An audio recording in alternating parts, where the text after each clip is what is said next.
दोस्तों नमस्कार, मेरा नाम है अनूप आकाश वर्मा और आप देख रहे हैं द रिपोर्टर हिंदी।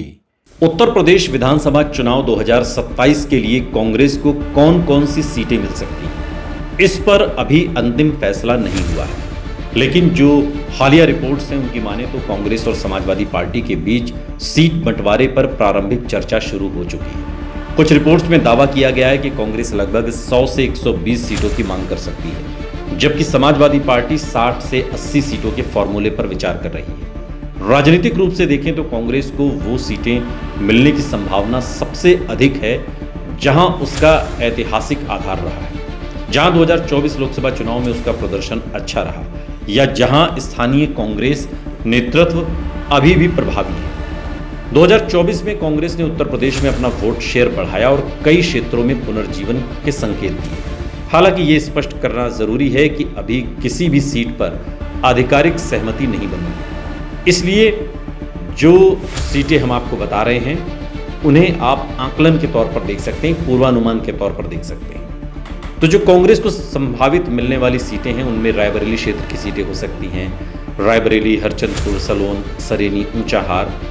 रायबरेली चूंकि लंबे समय से कांग्रेस का सबसे मजबूत गढ़ माना जाता है, गांधी परिवार की राजनीतिक विरासत और संगठनात्मक ढांचा यहां आज भी प्रभावशाली माना जाता है। अमेठी क्षेत्र की सीटें हो सकती हैं, जिनमें अमेठी, गौरीगंज, तिलोई, जगदीशपुर, मुसाफिरखाना है। अमेठी में कांग्रेस का ऐतिहासिक प्रभाव रहा है। भले ही पिछले वर्षों में बीजेपी मजबूत हुई हो, लेकिन गठबंधन की स्थिति में कांग्रेस यहां दावेदारी छोड़ना नहीं चाहिए। प्रयागराज बेल्ट, जहां पर कांग्रेस अच्छी सीटें ले सकती है, इलाहाबाद उत्तर, इलाहाबाद दक्षिण, इलाहाबाद पश्चिम, फाफा मऊ, सोराऊं।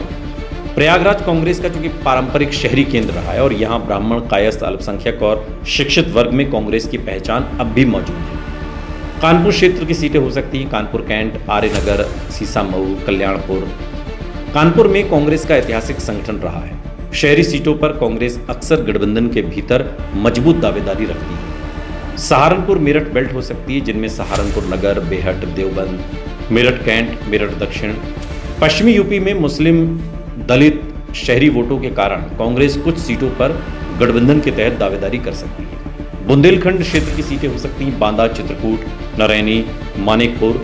बुंदेलखंड में कांग्रेस का पुराना आधार रहा है और यहां बीजेपी और सपा दोनों के खिलाफ स्थानीय असंतोष की राजनीति में कांग्रेस अवसर तलाश सकती है।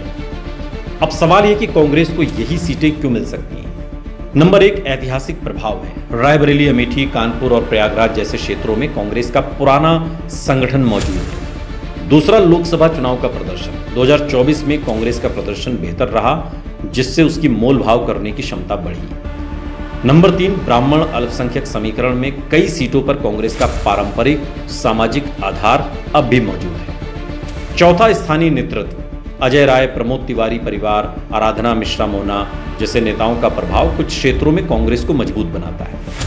पांचवा है गठबंधन संतुलन। यदि कांग्रेस को बहुत कम सीटें दी जाती हैं तो उसके कार्यकर्ताओं में निराशा बढ़ सकती है और इसलिए सपा को सम्मानजनक हिस्सेदारी देनी है। सवाल यह है कि सपा की रणनीति क्या हो सकती है। अखिलेश यादव की सबसे बड़ी चिंता यह होगी कि 2024 लोकसभा चुनाव में जिस सामाजिक गठबंधन ने बीजेपी को चुनौती दी वो 2027 में भी बना रहे, और इसलिए सपा संभवतः उन सीटों को अपने पास रखेगी जहां उसका यादव पिछड़ा मुस्लिम आधार बहुत मजबूत है, और कांग्रेस को उन क्षेत्रों में अवसर देगी जहां उसका स्वतंत्र संगठन अपेक्षाकृत मजबूत है। रिपोर्ट्स के अनुसार सपा 60 से 80 सीटों के बीच कांग्रेस को देने पर विचार कर सकती है।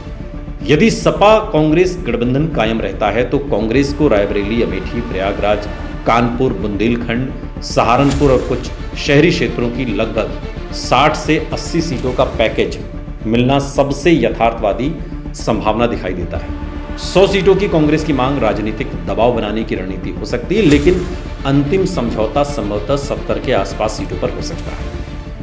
इन सीटों का चयन केवल पुराने इतिहास के आधार पर नहीं, बल्कि 2024 के वोट ट्रांसफर, स्थानीय संगठन, जातीय समीकरण और उम्मीदवारों की जीतने की क्षमता को ध्यान में रखकर किया जाएगा।